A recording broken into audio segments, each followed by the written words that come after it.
5 اگست 2019 کے بعد جو ہوا تھا، جو بھی بھارت جس نے عزم کیا یونین ٹیریٹری کا حصہ بنایا، اور اس میں ہم دیکھتے ہیں کہ انہوں نے بین الاقوامی معاہدوں کو بھی ثبوتار کر دیا، جو ان کے دو طرفہ معاہدے تھے ان کو بھی ختم کیا، جو آئینی یقین دہانیاں کرائی تھی کشمیر کے لوگوں کو ان کو بھی وائلیٹ کیا۔ اب کیا صورتحال ہے؟ اس بات کو گزرے کتنے برس، 4 برس ہونے کو آئے، 5 برس، کس طرح سے دیکھ رہی ہیں؟ میرے خیال ہے صورتحال ہمیشہ سے ہی مخدوش تھی،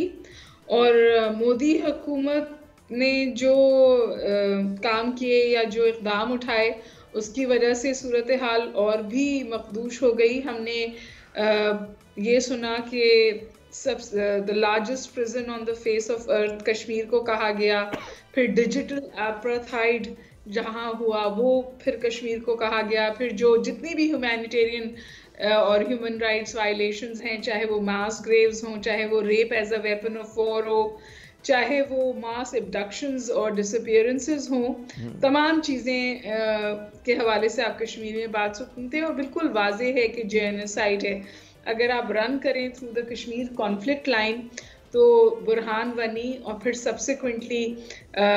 politics of elimination for Kashmiri leadership, یہ تمام چیزیں اپنی جگہ ہیں اور ہم بہت اس کے حوالے سے بات بھی کرتے ہیں، لیکن سب سے زیادہ جو اس وقت پریشان کن بات ہے وہ یہ ہے کہ جو کچھ مڈل ایسٹ میں ہوا ہے اس کے بعد یہ خیال کیا جاتا ہے کہ کہیں کشمیر ایشو پیلسٹینائز نہ ہو جائے، اور ایک نیکسس ہے اسرائیلی پرائم منسٹر اور انڈین پرائم منسٹر کے بیچ میں، اور اسرائیلی پرائم منسٹر انہیں کئی دفعہ ایک دفعہ تو بلکہ آن ریکارڈ ہے کہ انہوں نے مودی کو تقریباً یہ صلاح دی why don't you go for the kill, اور پھر جس طرح کے مودی نے اقدامات کیے ہیں اور بدستور کرے جا رہے ہیں، فار ایگزامپل لیٹسٹ اقدام یہ ہے کہ ہم جتنی بھی 5 فروری کو کشمیر کے حوالے سے بات کر لیں، لیکن وہاں انہوں نے جو ڈیموگرافک انجینئرنگ ہے وہ کمپلیٹ کر لی ہے، اور اب وہ ایک الیکشنز کرائیں گے اور دنیا کو یہ بتائیں گے کہ کشمیر میں جمہوریت آ گئی ہے، اور جو کچھ ہو رہا ہے وہ کشمیری اس کے لیے سے راضی ہیں اور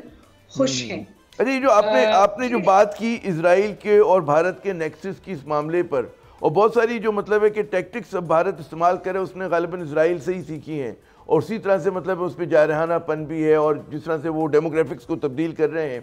آپ کے خیال میں ڈیموگرافک والا معاملہ ہے، کیونکہ وہاں پہ مزاحمت بھی کشمیر میں ہو رہی ہے، فلسطین جیسا معاملہ نہیں ہے، یہاں پر ذرا سا مطلب ہے کہ بڑا اراضی ہے، اس کے اندر جو ہے مطلب ایک مزاحمت کی تاریخ رکھتا ہے کشمیر اپنی الگ سے، تو اس میں کامیابی ہوئی ہے بھارت کو بہت زیادہ، یا ابھی تک جو ہے ان کا اس بند کو روکا ہوا ہے؟ وہاں پہ لوگ آتے ہوئے گھبرا رہے ہیں بھارت سے کہ جو کشمیر میں جن کو دیا گیا تھا کہ جی آپ یہاں پر آ کے سیٹل ہو جائیں، کیا لگ رہا ہے آپ کو؟ ہماری اطلاعات ہیں کہ کوشش کیا تھا پہلی ویو میں، لیکن پھر وہ لوگ مایوس ہو کے بہت سے واپس بھی گئے۔ جی